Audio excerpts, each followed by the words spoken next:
Bom dia, boa tarde, boa noite, torcedor do Seahawks. Seja bem-vindo para mais um Overtime, o pós-jogo do Rapinas do Mar, né? Seahawks 7, Green Bay Packers 20, o último Overtime, o último jogo da pré-temporada do Seahawks. Na tarde de ontem, lá na cidade de Green Bay, a derrota do Seahawks que jogou, né, com os dos reservas, basicamente, né? Um time C, vamos dizer ali. Packers ali no começo do jogo com boa parte de titulares, né? O Jordan Love não, que estava machucado, né? Mas boa parte de titulares ali no time de Green Bay no começo da partida. É, o que também ajuda a explicar esta vitória dos Packers. Só que pré-temporada, principalmente semana 3, né? Não podemos nos atentarmos muito ao placar, né? Não podemos ficar refém do placar. Menos ainda refém do que foi o jogo, né? A gente falou isso no empate contra os Raiders, a gente falou isso na vitória contra os Chiefs e também vamos falar isso na derrota. Então aí o Seahawks termina a pré-temporada com uma vitória, um empate e uma derrota, né? 1-1-1. É bem equilibrado, né? Essa até pré-temporada do Seahawks, né? O Jalen Milroy jogou ontem como quarterback, jogou a partida inteira, né? Vamos falar dele. Jogo terrestre, tivemos Damian Martinez, o Jacardia Wright e o Anthony Shields correndo, né? Então nem o George Holani, né? Que aí já basicamente já tá garantido, no meu modo de ver, no elenco, não correu com a bola. Recebedores também, nem o Torrey Horton apareceu. Quem apareceu foi o Marcus Valdes-Scantling. Talvez esteja ameaçado ali, né? Até a sua permanência. Não sei. Mas foi isso, né? O Seahawks teve mais bola, né? Teve mais jadas totais que os Packers. Só que cometeu 4 turnovers, né? 3 do Jeremy Roy. E se for pensar em jogo, é isso que custou a vitória. 3 fumbles do Jeremy Roy. Um fumble que fica mais na conta da linha ofensiva, que foi o primeiro, né? Foi um strip sack ali, que ele sofre o sack e solta a bola. E aí, na sequência, os Packers remam para um field goal. O segundo fumble é culpa dele, é um amadorismo, é a jovialidade, né? Do calouro, né? Ele foi fazer um QB sneak e ainda quis avançar um pouco mais além do que precisava ali no QB sneak, acabou sofrendo um fumble no QB sneak. E o terceiro é um snap ruim que ele também não agarra já no fim do jogo ali, que ele podia até remar para uma reviravolta. O jogo estava 20-7, ainda tinha um pouco de relógio, já estava perto de marcar mais um touchdown, deixar 20-14, quem sabe, ter mais uma campanha para vitória. Mas aí ele sofreu o último fumble que matou o jogo, sacramentou de vez a vitória dos Packers. Ele fechou a partida, o Milroy, com 13 de 24 para 148 jardas e o primeiro passe dele para touchdown com a camisa dos Seahawks. Não é um jogo de todo ruim, só que expôs o lado ruim de Jeremy Roy, que a gente tinha essa preocupação do college, né? Mostra que realmente ele não está pronto, o que era de se esperar, tá?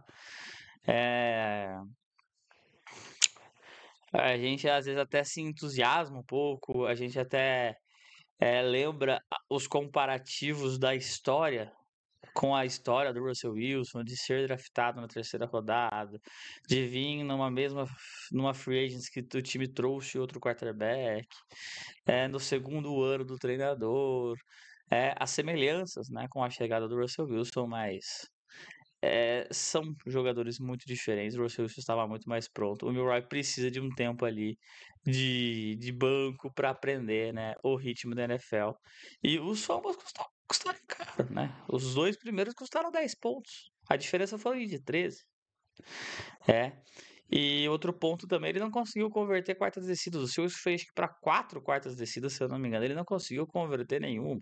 Teve dificuldades maiores em terceiras descidas. O jogo também não achei tão bem chamado. Eu acho que que o Clint Kubiak, ele escondeu de vez o jogo. Na pré-temporada, os coordenadores escondem muito os jogos e ele resolveu esconder mesmo. Então, e o Milroy também não tinha companhia, né? Ali ofensiva, muitos que nem estarão no roster. Recebedores, né? E a companhia ali tinha até uma boa parte do jogo o Valdez Scantling, outra parte o Jake Bobo. Mas, muito pressionado e era só também. É o quarto, quinto, sexto recebedor do time. Né? Em teoria, os três principais não estavam. Então,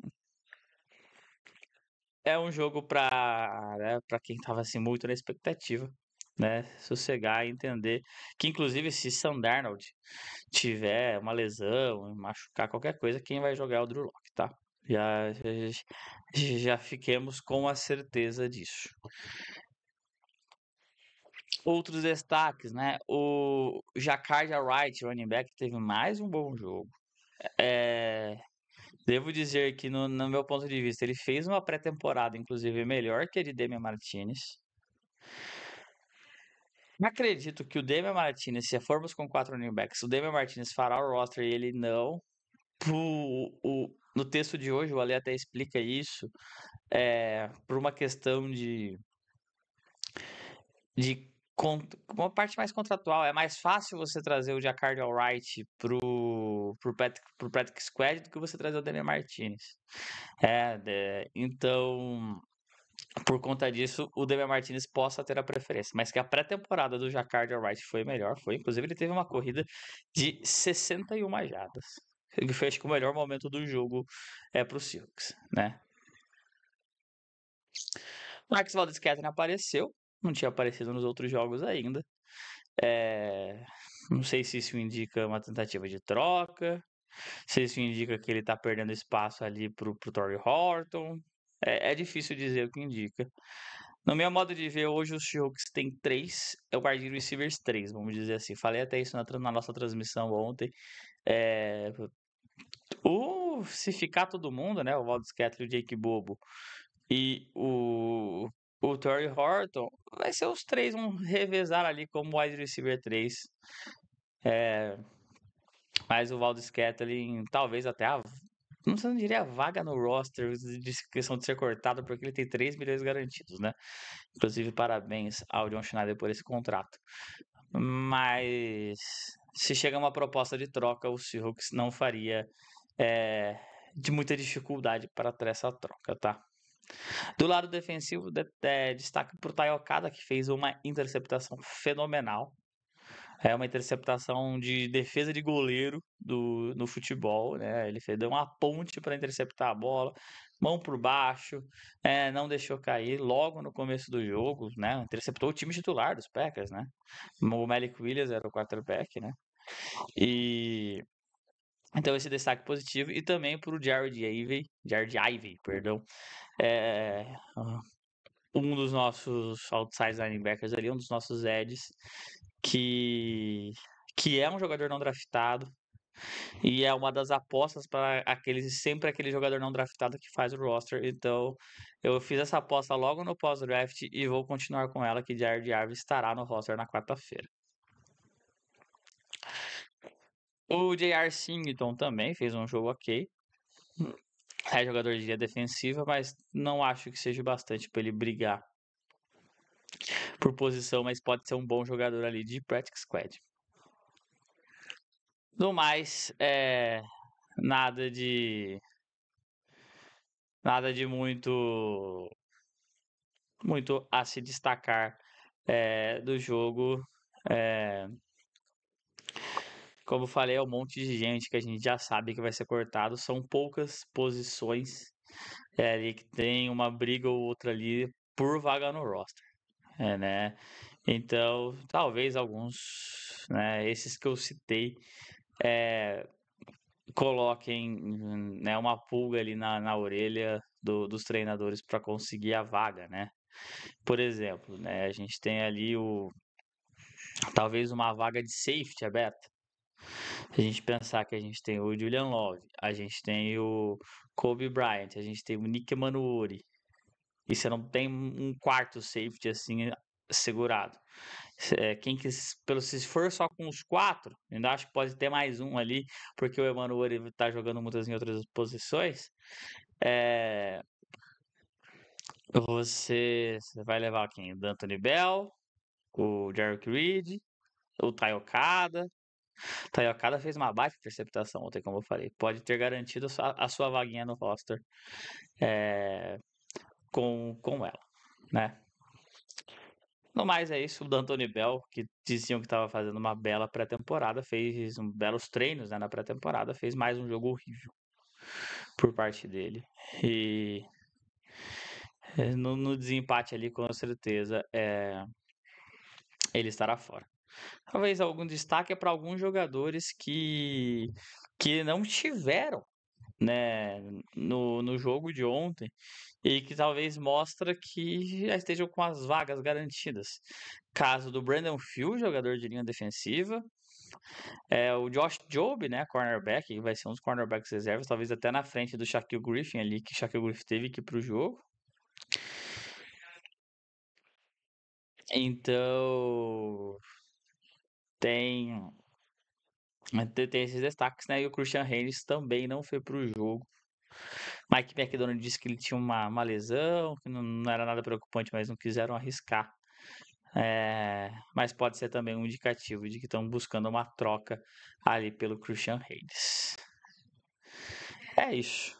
Quarta-feira teremos Razocast para fazer o react ali das listas dos 53 jogadores iniciais para fazer o roster do Seahawks para a temporada 7 de setembro, 5-5, Lumenfield, Seahawks e 49ers, a estreia do Seahawks na temporada. E como Everaldo Marques lembrou no Instagram, né? Que coisa, né? NFL negociando com a Globo, Everaldo Marques dando indiretinhas no Instagram. Setembro sempre chega e setembro está chegando. É isso. Deixem o like, se inscrevam, virem membro. Tem vídeo exclusivo de membro essa semana. Membros vão ver esse vídeo primeiro neste domingão, né? Vão almoçar com esse vídeo os membros. E é isso. Um grande abraço, uma ótima semana. E Go Hawks!